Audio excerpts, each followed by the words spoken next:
नमस्कार दोस्तों, स्वागत है आपका अपने ही YouTube channel Paras academy of GK में।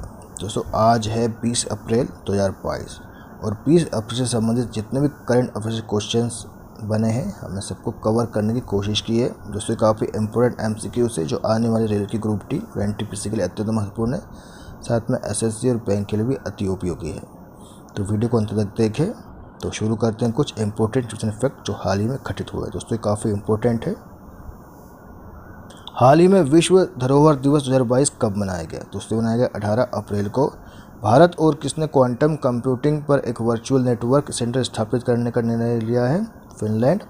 रचना सचदेवा को किस देश में भारत का अगला राजदूत नियुक्त किया गया है? माली। हाल ही में 15 अप्रैल को किस राज्य ने अपना 75वां स्थापना दिवस मनाया? हिमाचल प्रदेश। और हाल ही में पेरियार मेमोरियल समत्वपुरम का उद्घाटन किस राज्य में किया गया? तमिलनाडु। रेणु कर्नाड को किस बैंक बोर्ड के निदेशक के रूप में फिर से नियुक्त किया गया? HDFC bank. किस बैंक के ऐप को डिजिटल CX अवार्ड 2022 से सम्मानित किया गया? ये किया गया दोस्तों इंडसइंड बैंक को। वेदांत माधवन ने डेनिस ओपन स्विमिंग मीट में कौन सा पदक जीता? रजत पदक जीता है। दोस्तों अब लेते हैं कुछ इंपोर्टेंट करंट अफेयर्स के क्वेश्चन जो काफ़ी इंपॉर्टेंट है। शुरू करते हैं आज के पहले क्वेश्चन से। पोमेला जसपाल को किस कंपनी का निदेशक वित्त और CFO नियुक्त किया गया है? दोस्तों किया गया है ONGC। ठीक है दोस्तों, ऑप्शन सी ONGC इसका सही जवाब है। पोमेला जसपाल को हाल ही में ONGC का कंपनी का निदेशक और CFO नियुक्त किया गया है। जानते हैं इसके बारे में कुछ फैक्ट। ONGC पोमेला जसपाल को तत्काल प्रभाव से सरकार के स्वामित्व वाले तेल और गैस एक्सप्लोरर और निर्माता तेल और प्राकृतिक गैस निगम यानी कि ONGC के निदेशक और मुख्य वित्तीय अधिकारी के रूप में नियुक्त किया गया है। जसपाल को तेल और गैस उद्योग के विभिन्न क्षेत्रों में 36 वर्षों का अनुभव है, जिसमें अपस्ट्रीम और डाउनस्ट्रीम उद्योग के संचालन, नियामक और नीतिगत पहलू शामिल हैं। लेते हैं दूसरा प्रश्न। किस देश के प्रधानमंत्री प्रविंद कुमार जगन्नाथ भारत की यात्रा पर है? तो दोस्तों यह है ऑप्शन सी मॉरिशस देश के प्रधानमंत्री प्रविंद कुमार जगन्नाथ भारत की यात्रा पर है। जो इनकी तस्वीर है दोस्तों प्रविंद कुमार जगन्नाथ की। ये मॉरिशस के प्रधानमंत्री है, भारतीय मूल के हैं ये। जानते हैं इनके बारे में कुछ इंपॉर्टेंट फैक्ट। दोस्तों मॉरिशस की राजधानी क्या है? Port Louis. मॉरिशस के राष्ट्रपति कौन है? पृथ्वीराज सिंह रूपन। मॉरिशस के प्रधानमंत्री है प्रविंद कुमार जगन्नाथ। मॉरिशस की मुद्रा क्या है दोस्तों? रुपये। और मुद्रा के रूप में रुपये इस्तेमाल करने वाले अन्य देश कौन से हैं? नेपाल, भारत, पाकिस्तान, इंडोनेशिया, मालदीव, श्रीलंका और सेशेल्स। दोस्तों यहाँ पर जो है मुद्रा के रूप में रुपया का इस्तेमाल होता है। जानते हैं कुछ और प्रश्न। किस उड़िया गायक का हाल ही में निधन हो गया है? दोस्तों ये हुआ है ऑप्शन डी प्रफुल्ल कर को। हाल ही में प्रफुल्ल कर का निधन हुआ है। वो उड़िया गायक थे। उनकी तस्वीर दोस्तों। जानते हैं इसके बारे में कुछ फैक्ट। उड़िया गायक और संगीत निर्देशक प्रफुल्ल कर का उड़ीसा में उम्र संबंधी बीमारी के कारण निधन हो गया। उनका जन्म 16 फरवरी 1939 को पुरी उड़ीसा में हुआ था। 1962 में उन्होंने उड़िया फिल्म श्री पतिता पावन में एक गायक के रूप में शुरुआत की। उनके गीत कमल देश राजकुमार ने उन्हें प्रसिद्ध बना दिया। वह 1975 में फिल्म ममता के लिए एक संगीतकार बन गए। अन्य फिल्मों के लिए संगीत तैयार किया, जिनमें बतीघरा, शेष रावना, बलिदान और राम बलराम शामिल है। उन्हें 2015 में कला के क्षेत्र में पद्म श्री भी मिला हुआ है। 2004 में उन्हें जयदेव पुरस्कार प्रदान किया गया। उन्होंने 8 बार राज्य फिल्म पुरस्कार जीता, उनमें से 6 लगातार थे। तो दोस्तों ये थे प्रफुल्ल कर के बारे में कुछ संबंधित फैक्ट। लेते हैं अगला और महत्वपूर्ण प्रश्न। किसे भारतीय सेना का अगला प्रमुख नियुक्त किया गया है? दोस्तों ये किया गया ऑप्शन बी मनोज पांडे। हाल ही में मनोज पांडे को भारतीय सेना का अगला प्रमुख नियुक्त किया गया है। दोस्तों ये तस्वीर है, ये मनोज पांडे जी की है। जानते हैं इसके बारे में कुछ इंपॉर्टेंट रिवीजन फैक्ट। सरकार ने लेफ्टिनेंट जनरल मनोज पांडे को भारतीय सेना का अगला प्रमुख नियुक्त किया है। वह 29वें सेना प्रमुख और कोर ऑफ इंजीनियर्स के पहले अधिकारी होंगे जो सेना अध्यक्ष बनेंगे। दिसंबर 1982 में उन्हें कोर ऑफ इंजीनियर्स में कमीशन किया गया। जम्मू और कश्मीर नियंत्रण रेखा पर पल्लनवाला सेक्टर में ऑपरेशन पराक्रम के समय उन्होंने एक इंजीनियर रेजिमेंट की कमान संभाली। पूर्वी कमान का कार्यभार संभालने से पहले वह अंडमान और निकोबार कमान के कमांडर इन चीफ थे। वह जनरल मनोज मुकुंद नरवाणे का स्थान लेंगे, जिनका कार्यकाल 30 अप्रैल को समाप्त हुआ। दोस्तों ये काफ़ी इंपॉर्टेंट फैक्ट थे मनोज पांडे जी के बारे में। लेते हैं अगला प्रश्न। किसने ला रोडा इंटरनेशनल ओपन शतरंज टूर्नामेंट जीता है? दोस्तों जीता है ऑप्शन डी गुकेश ने। जो ये तस्वीर देखे दोस्तों, ये डी गुकेश की, और इन्होंने हाल ही में ला रोडा इंटरनेशनल ओपन शतरंज टूर्नामेंट जीता है। जानते हैं इसके बारे में कुछ फैक्ट। भारतीय ग्रैंड मास्टर डोमा राजू गुकेश ने स्पेन के कास्टिला मंच में आयोजित 48वां ला रोडा इंटरनेशनल ओपन शतरंज टूर्नामेंट फाइनल राउंड में इजराइल के ग्रैंड मास्टर विक्टर मिखालेविस्की को हराकर 9 राउंड में 8 अंक हासिल कर ये जो टूर्नामेंट जीता। दोस्तों कुछ टॉप 5 खिलाड़ी हैं जिन्हों रैंक मिली है। तो पहले नंबर पर है इंडिया के डोमाराजू गुकेश यानी डी गुकेश। दूसरे पर है आर्मेनिया के हाइक मिकाली मार्टिरोसियन। तीसरे पर अपने भारत के रमेश बाबू प्रज्ञानंद। चौथे पर इंडिया के ही रौनक साधवानी। और 5वें पर स्पेन के मैनुअल लोपेज मार्टिनेज जोसेफ। ठीक है दोस्तों, तो टॉप 5 खिलाड़ी है जिन्होंने ये पार्टिसिपेट किया था यहाँ पर, और इन्हें ये शीर्ष स्थान हासिल हुए हैं, जो कि ला रोडा इंटरनेशनल ओपन शतरंज टूर्नामेंट में ये टॉप शीर्ष पर है। इसे दोस्तों आप याद कर लीजिए, काफ़ी इंपॉर्टेंट है ये फैक्ट, पेपर में आने की पूरी संभावना है। लेते हैं अगला प्रश्न। विश्व लीवर दिवस कब मनाया गया? दोस्तों लीवर दिवस को जिगर दिवस भी कह सकते हैं और यकृत दिवस भी कह सकते हैं। ठीक है, तो आपको ये सब याद करके चलना है। विश्व लीवर दिवस कब मनाया गया? तो ये मनाया गया है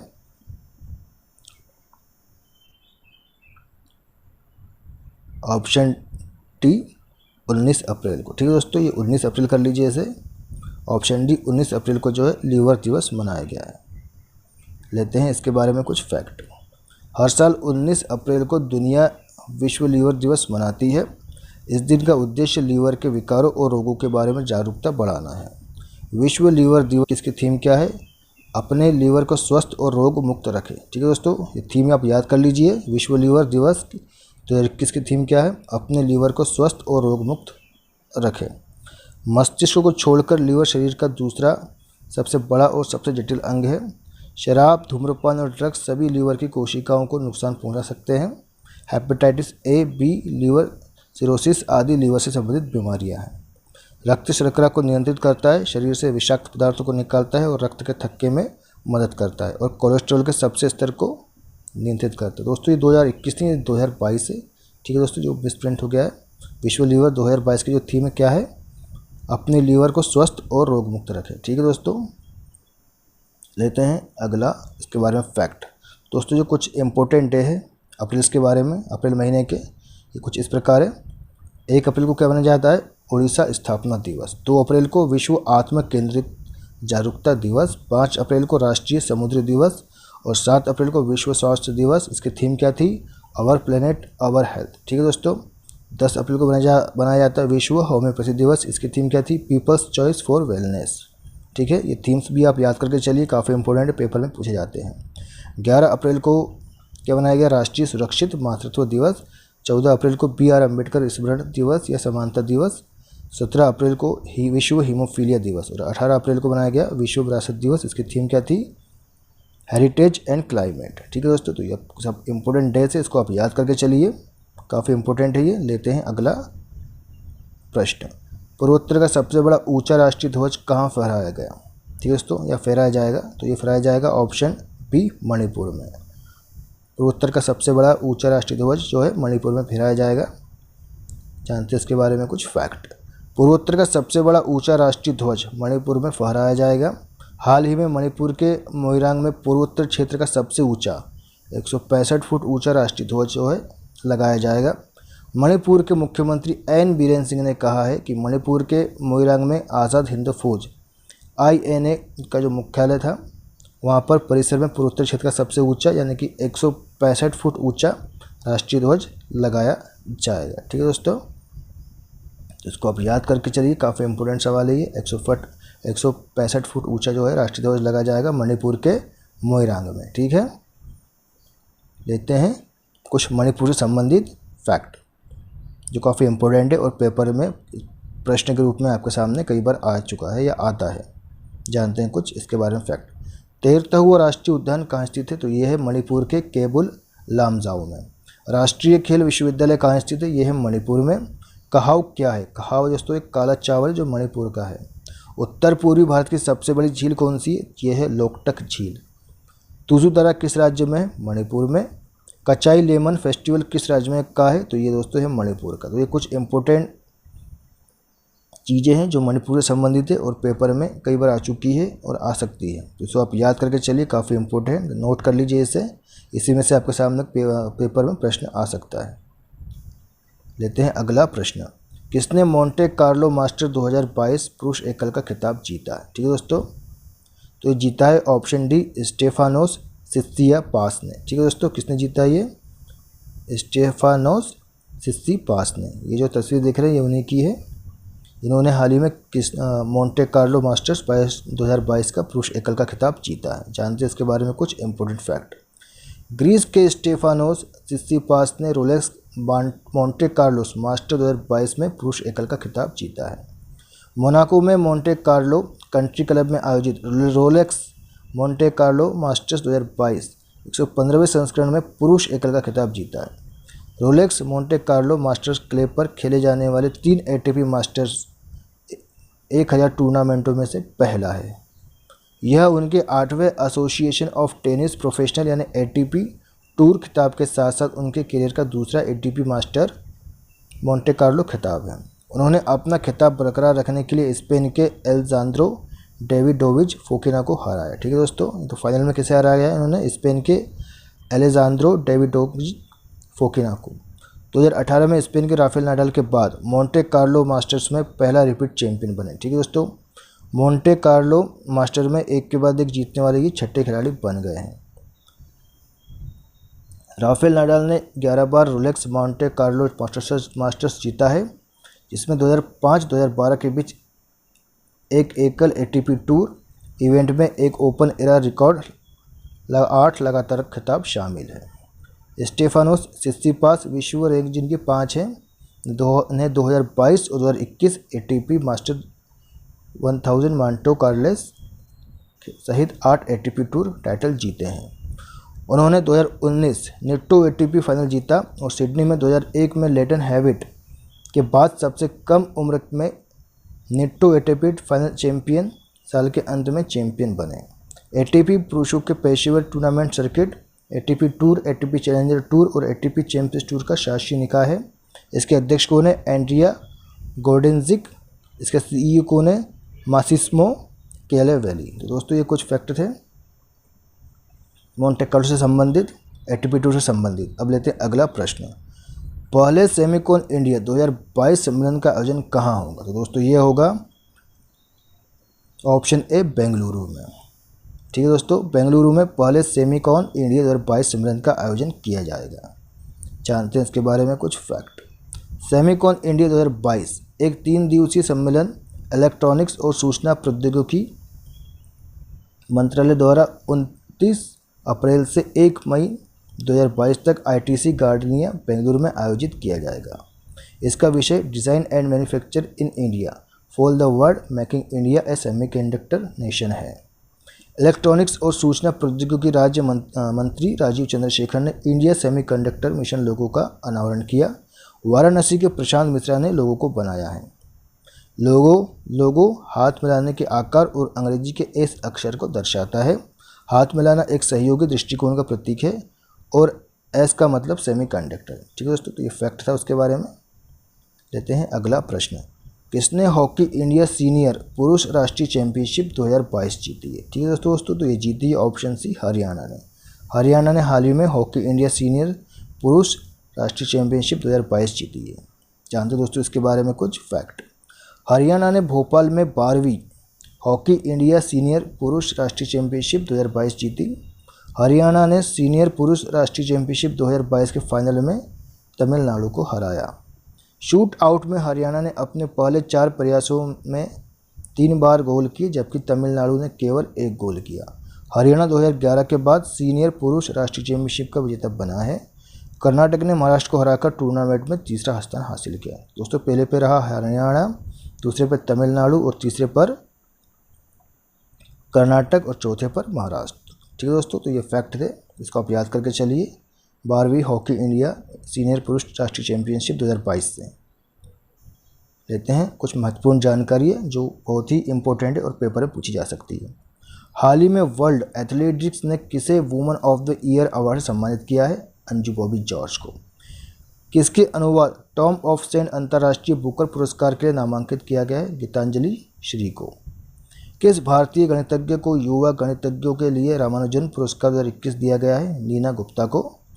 और हाल ही में 75वें बाफ्टा 2022 में किसे सर्वश्रेष्ठ फिल्म का पुरस्कार दिया गया है? The power of the dog.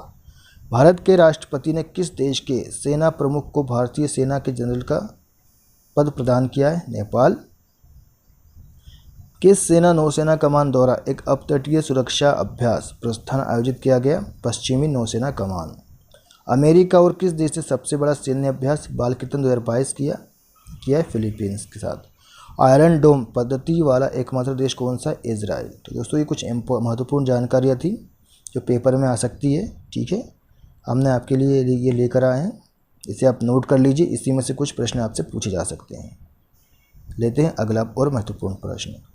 किसने अपना पहला IT प्रशिक्षण और सेवा केंद्र लेह में स्थापित किया है? ठीक है दोस्तों, तो ये किया है ऑप्शन डी, इथोस डिजिटल ने।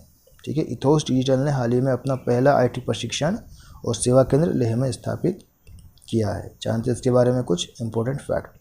लद्दाख के अतिरिक्त पुलिस महानिदेशक SS खंडारे ने लेह में इथोस डिजिटल का अपना पहला IT प्रशिक्षण और सेवा केंद्र खोला, जिसके साथ ही लेह ने IT क्षेत्र के निर्माण में अपना पहला कदम उठाया है। इथोस डिजिटल कैलिफोर्निया में स्थापित एक बहुराष्ट्रीय कंपनी है जो डिजिटल संचार और AR/VR उत्पादों में विशेषज्ञता रखती है।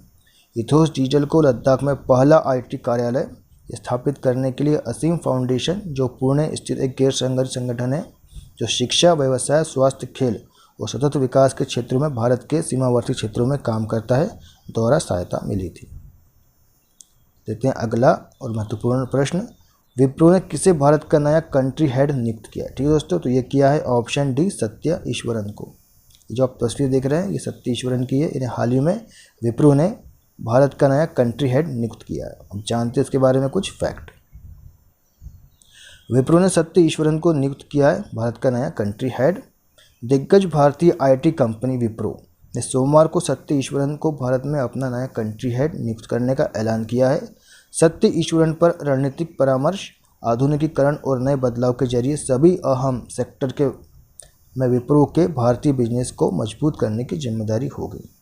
दोस्तों ये थे कुछ इंपॉर्टेंट प्रश्न, उनके सॉल्यूशन जो हमने फैक्ट के साथ आपके सामने लेकर आए, और कुछ इंपॉर्टेंट रीजन फैक्ट जो हाल ही में घटित हुए हैं, कुछ महत्वपूर्ण जानकारियाँ, कुछ अपने से संबंधित इंपॉर्टेंट दिवस जो बहुत ही महत्वपूर्ण है पेपर के दृष्टिकोण से। दोस्तों आपको ये वीडियो कैसा लगा हमें कमेंट्स बॉक्स में कमेंट्स करके बताइए।